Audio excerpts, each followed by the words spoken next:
Have you ever heard a name called the Queen of Sky? Well, it is really a well-known aircraft. That is the Boeing 747, a huge aircraft with 4 engines. Have you ever thought about why Boeing 747 was born and what made it so successful? In the early 1960s, the US Air Force asked for a new transport plane. Two companies attended the competition, and the Boeing company failed in contending with Lockheed Company. At almost the same time, Pan Am asked Boeing for a new aircraft, which made Boeing company to modify the design. Boeing gave out a new wide-body design, and the second floor was used as the cockpit. However, the Boeing 747 received success later that Boeing stretched the second floor to install business class seats. There was an interesting story between Pan Am and Boeing Company. At first, Pan Am thought 747 is so huge, and they concerned that the Boeing 747 couldn't even fly.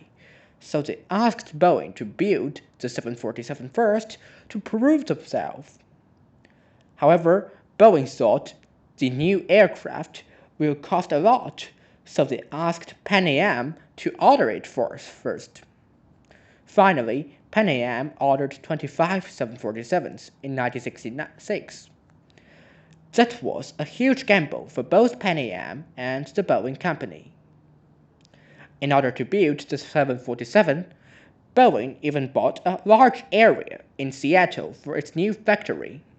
What's more, the first 747 was nearly built in the open air. The project took Boeing Company over $10 billion, which even made Boeing nearly went break.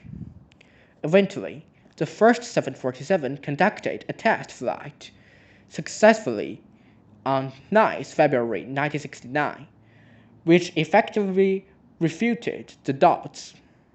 Then Boeing delivered the first order in 1970, only 4 years after the project was founded. The Boeing 747 created many firsts, such as the first wide-body airliner. The first airliner used high-bypass radial engines. At first, many companies took a wait-and-see attitude about Boeing 747. After 747 got awesome feedback from Pan Am, they made the decision to order two.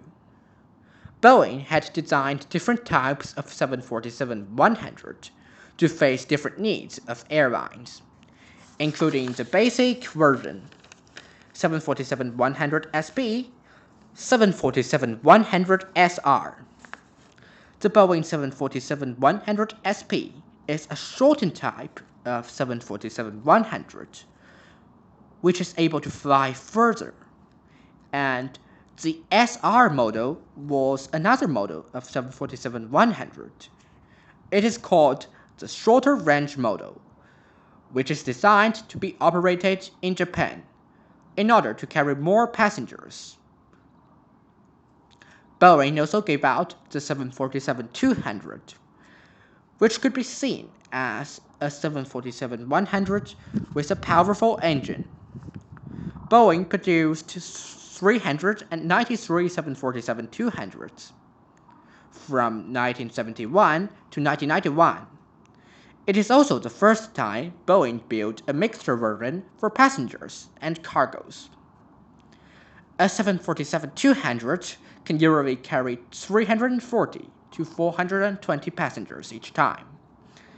Despite of that, in some extreme conditions, a 747-200 can even carry over 1,200 people. What's more, the Air Force One for the US President is also a 747-200. Boeing also designed the Boeing 747-300, which is based on 747-200. Well, the main difference between 747-300 and 747-200 is its second floor, which became much longer. This change made 747-300 the predecessor of Boeing 747-400, which became the best-selling model of 747 in an awful marketing environment. In 1988, Boeing launched the new 747-400. They made the wingspan wider and used new engines on 747-400. They also added winglet to improve its economical efficiency and help it flying further. In 2000, a famous airlines in Australia called Qantas asked Boeing for a model of 747-400 with a longer range and a lower noise, which is finally called the 747ER.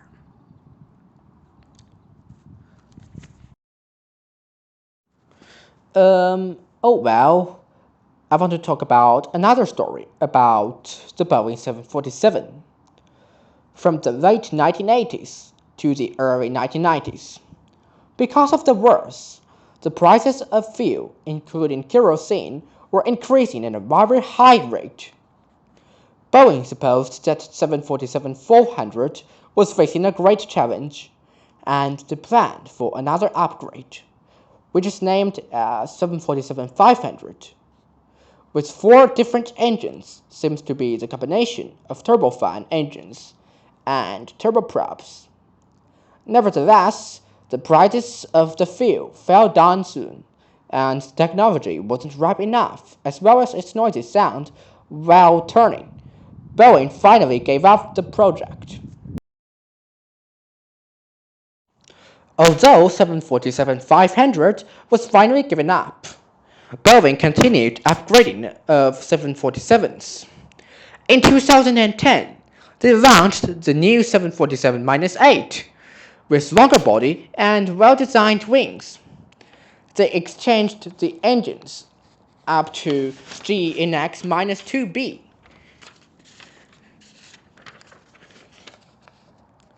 These great changes are used to compete with A380. It seems that 747 won. But the fact is, nobody won in this competition. The era for airliners with four engines ended.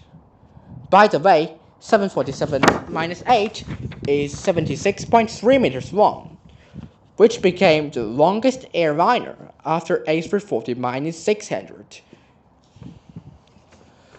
Well, Boeing 747 is still widely used as freighters.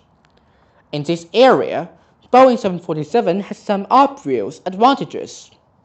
It has such a big warehouse that more cargoes could be set.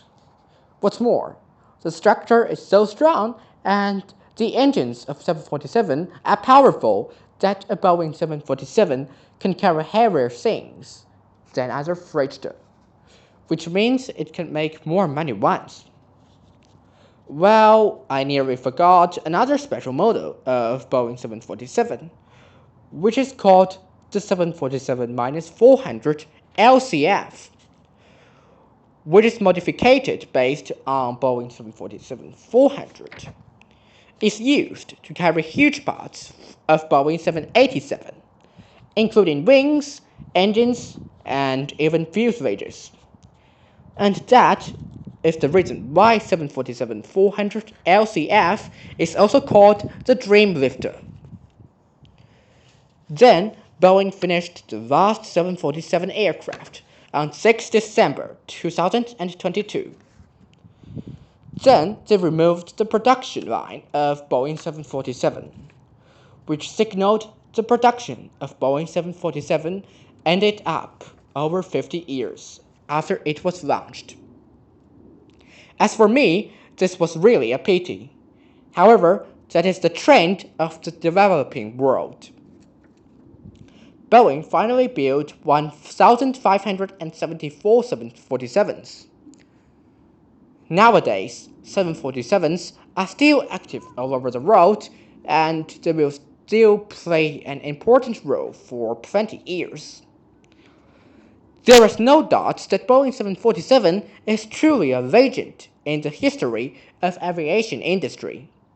The name will be remembered forever.